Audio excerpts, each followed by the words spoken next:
السلام عليكم خوتي وخواتاتي وليداتي وبنياتي امهاتي. نتمنى تكونوا كتسمعوا هذه القصه وانتم في احسن الظروف وفي احسن الاحوال يا ربي الكريم.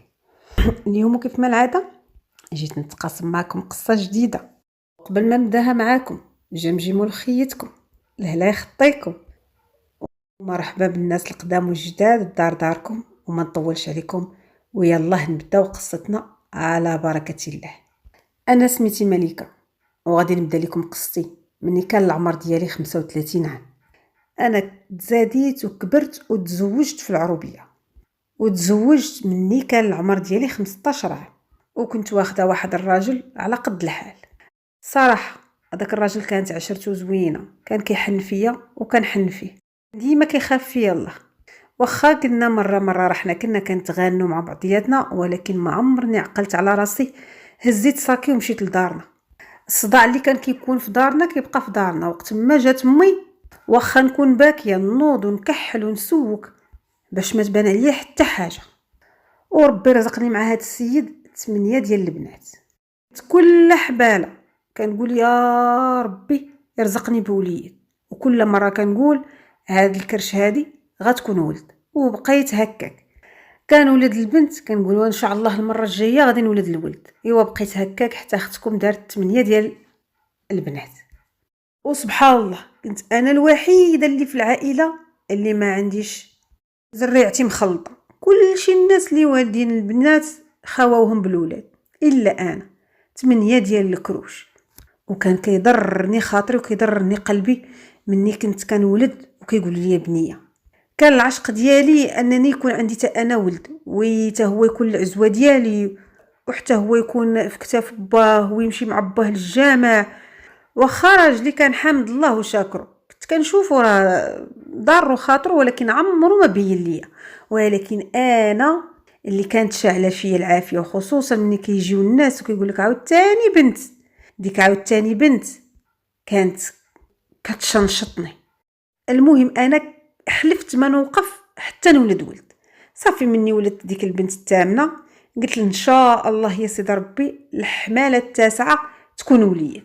المهم هذيك الوقيته كانت عندي في العمر ديالي 35 عام، وهنا فين غتبدا قصتي.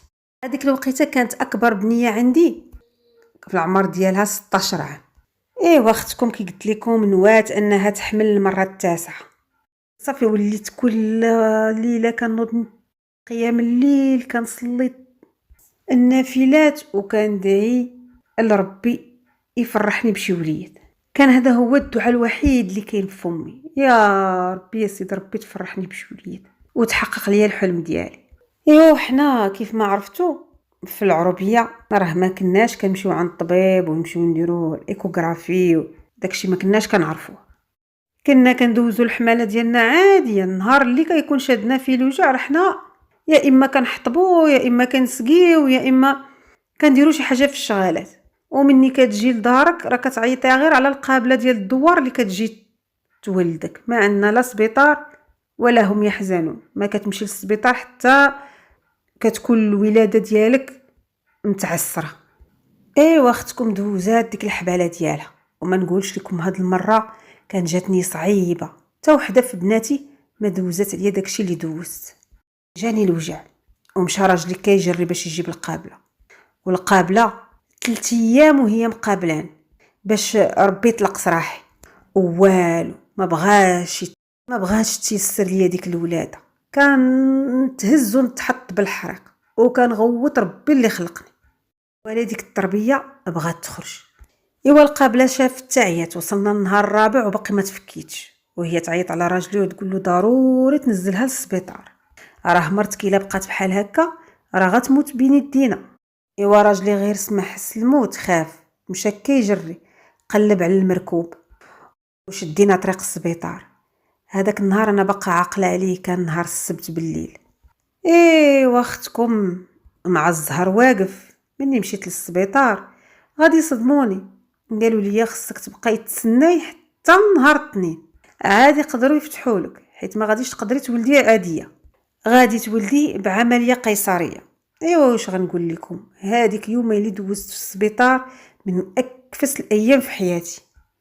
ايوا مني جا نهار الاثنين نزلوني للبلوك.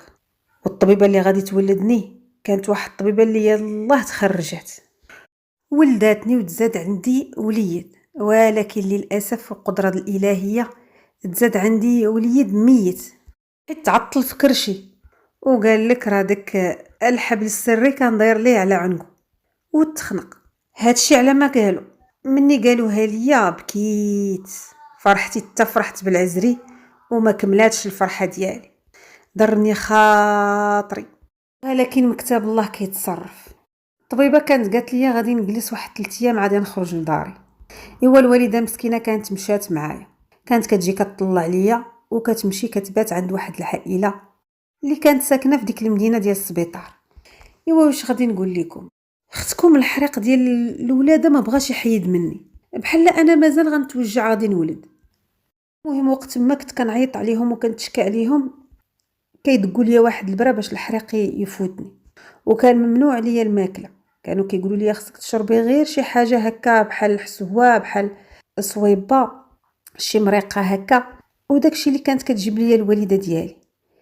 واش غنقول لكم اخوتي، من النهار اللي فتحت حاشاكم هذاك الشيء اللي كنت كنشرب ما كانش كيخرج من بلاصتو، كان كيخرج ليا من الفتحه ديال كرشي. اختكم ما كانت بيدي حتى حاجه، كانوا حدايا غير شي فوطات كانت جايباهم ليا الوالده هما اللي كنت كنديرهم على كرشي، وكل مره كنبدل الفوطه. وبقات اختكم جلست عندهم 2 و3 ولا 4 والخميس عاد غادي تجي تطلع ليا الطبيبه. انا كان فراسي انني غادي نخرج. انا كنت كنتسنى في الطبيبه غادي تجي تشوفني غادي تعطيني باش نخرج، وما كنتش عارفه اشنو مخبيه ليا الوقت. مني جات الطبيبه وشافت ليا كرشي قالت لي انت ما غاديش تخرجي اليوم، غادي تبقاي معنا مازال، ولكن ما قالتش لي اشنو اللي بيا. دازت نهار الجمعه حتى نهار السبت في الصباح، الوالده عاوتاني غادي تجي باش تطلع ليا كيف ما العاده. وداك النهار كنت فزقت بزاف بالما، وديك الفوطات اللي كانوا عندي كلهم فزقوا حتى من بيجامتي. مني جات الوالده قلت لها تعاوني باش نبدل عليا حوايجي وتعطيني شي فوطه لا كانت جايباها مازال ناشفه. المسكينه ميمتي غادي تنوض باش تعاوني.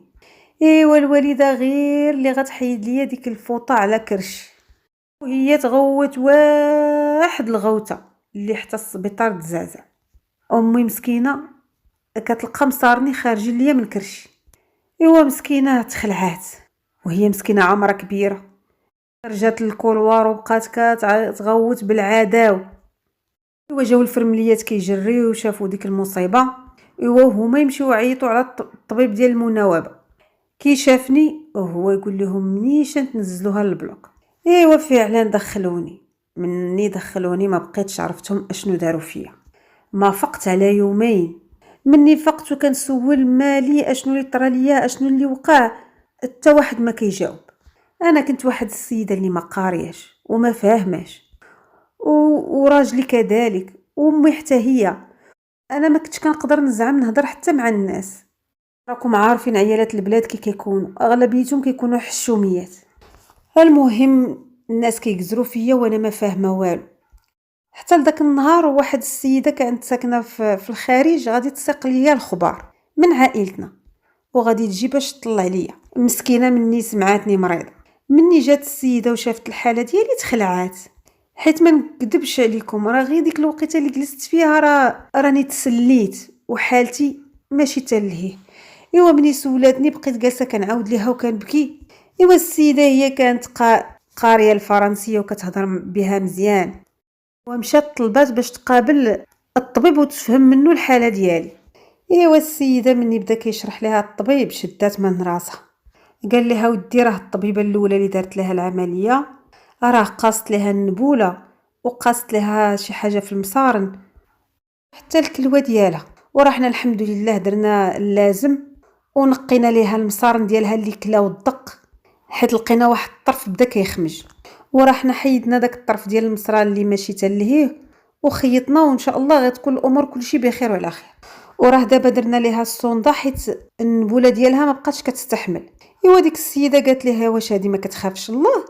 الانسان الا ما قاريش وما عارفش اش لاحو على بنادم، ياك ما كيتصحب راسها راه دجاجه وما ديرش فيها هاد الحاله هادي.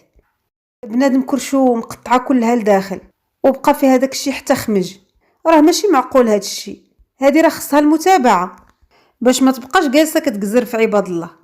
ايوا تما الطبيب جاوبها وقال لها من حقكم لا تتابعوها، ولكن حنايا راه درنا اجتماع ومن الافضل ان السيده تاخذ العلاج ديالها، وراه هي مستعده تكفل بالعلاج ديالها حتى توقف على رجليها، وراها كتبكي وكترغب وكتزاوب، وان شاء الله راه السيده غادي تبرا وغتولي مزيانه وما يكون غير الخير. وانتم لكم واسع النظر، الا بغات السيده تتابعها من حقها. ايوا السيده جات لعندي باش تشاور معايا وقالت لي اللي كاين. قالت لي اشنو اللي بالك؟ ايوا قلت لها انا اش غنقول لك اختي، انا ما عارفه لا فين ندخل ولا فين نطلع في المحاكم.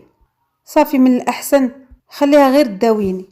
انت كتشوفي اختي الحاله، وزيدون راه ما عنديش اختي حتى الفلوس باش ندير المحامي ونطلع وننزل. السيده ديك الوقيته قالت لي ما تهزيش الهم، انا نوقف معاك حتى تمشي هذه التربه. ايوا السيده قالت لي فكري والقرار راه في يديك. قلت لها ان شاء الله. مني جات الوالده ديالي قلتها ليها، قالت لي يا بنيتي بنيتي شحال قدها ما تعاونك، حنا ماشي جهدنا قد جهد الطبيبه. اللهم بنيتي خليها تداويك وهي راه ربي غيخلصها. واش غادي نقول لكم، بقيت ناعسه في داك السبيطار. واش غنقول لكم، بقيت ناعسه فيه 3 شهور. وعلاش كنت كنعس على ديك الناموسيه بلا ليزار ديالها، يعني لحمي وداتي كانت كتجي على ديك الجلده ديال ديك الماطله. بقيت هكاك حتى السلسول ديالي بدا كيتكال ليا بديك السخانه ديال ديك الجلده.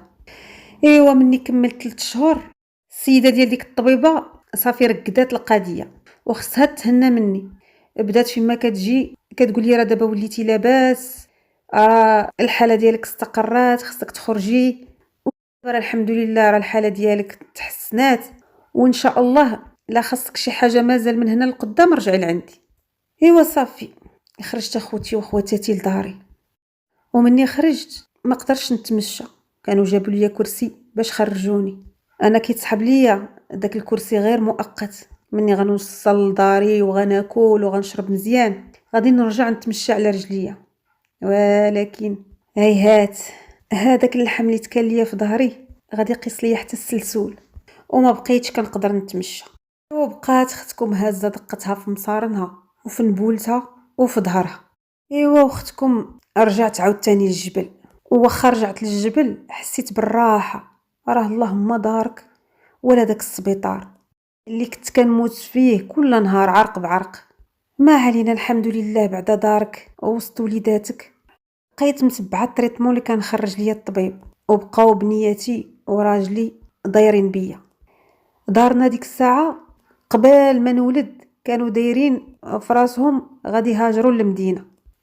فيه اعلان مشاو، الوالد ديالنا باع الملك اللي عنده تما ومشى شرا واحد البارطما ونزل خوتي وامي وسكنوا في المدينه. وخوتي قلبوا على خدمه وحتى مني استقروا وبدات الحياه ديالهم كدور، جاو داو حتى بناتي الكبارات اللي حتى هما دخلوهم معاهم في المعامل اللي كانوا خدامين فيهم، حيت بنياتي مساكن كانوا كيشوفوني كيفاش كنتعذب والعروبيه ما صالحاش ليا.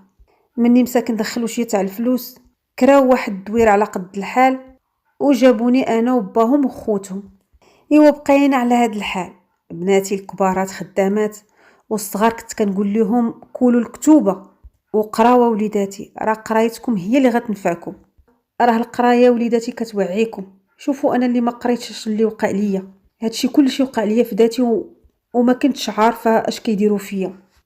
ما كنتش غنتلاح ديك اللوحه ديال الكلاب في السبيطار، وما كنتش غادي نخلي وحده يلاه جات كتعلم تكزرني وخلاتني جالسه في الركنه.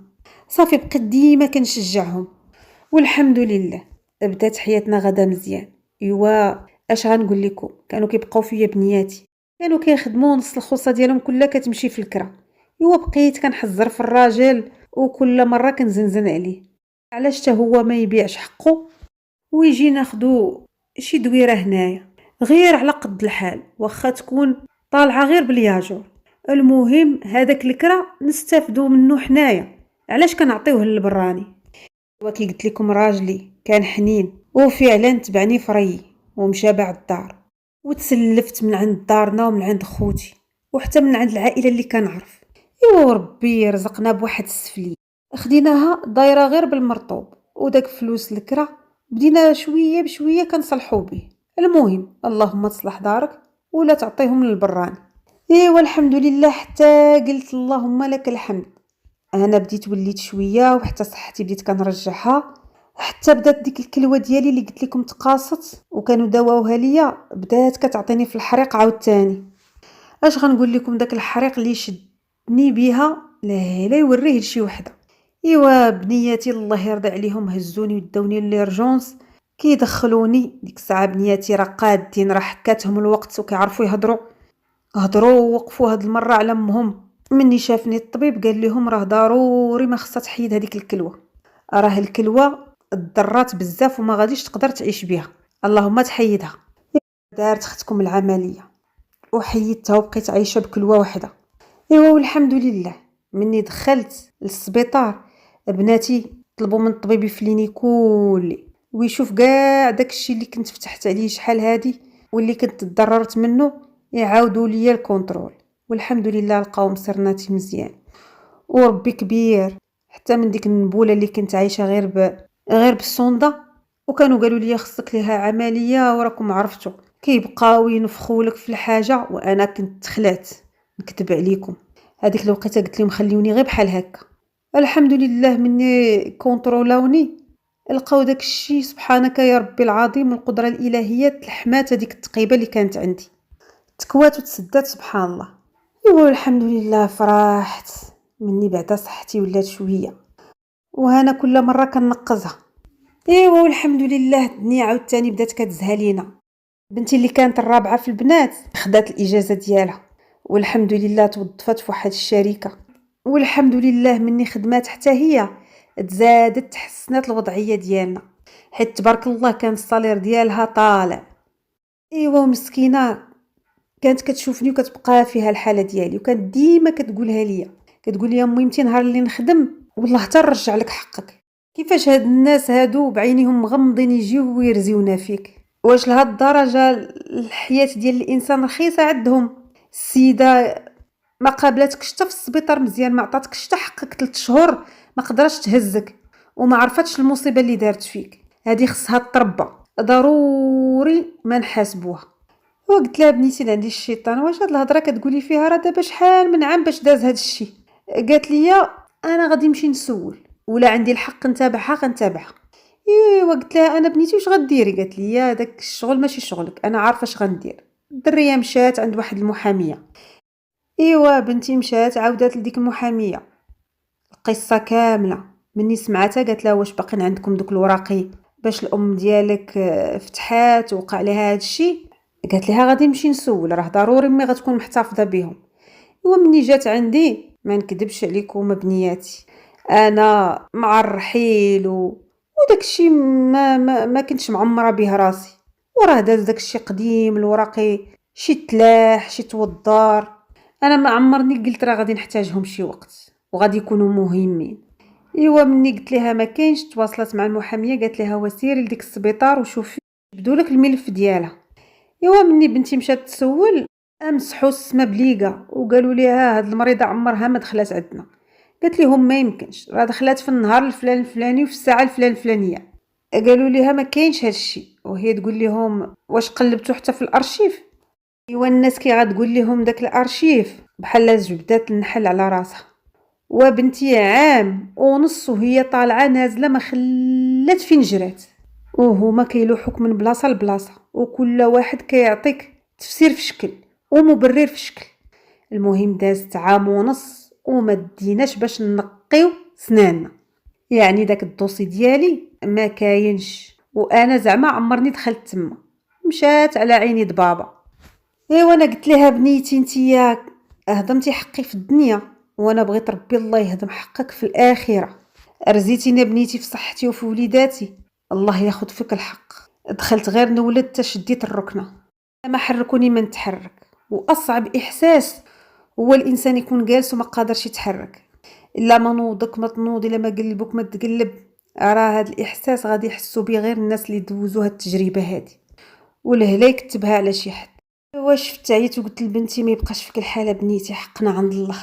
ايوا والحمد لله، اش غنقول لكم بنياتي، ها اللي شدات الباك، ها اللي شدات لا ليسونس، الحمد لله وحيده من ورا وحيده بداو كيخدموا، وشويه بشويه حتى بداو كيجيو الخطاب ولاو كيتزوجوا ليا، وحده من ورا وحده وحده من ورا وحده حتى كاملين سهل عليهم الله. بقات معايا غير البنيه الثامنه، هي اللي كانت مسكينه ما خدماتش وبقات هزاني.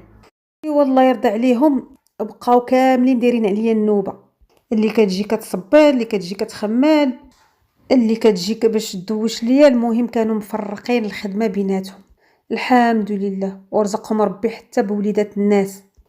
هنا عايشه وسط من خيرهم بخير وعلى خير، ودائما كيف ما كيقولوا من بعد الضيق كيجي الفرج اكيد.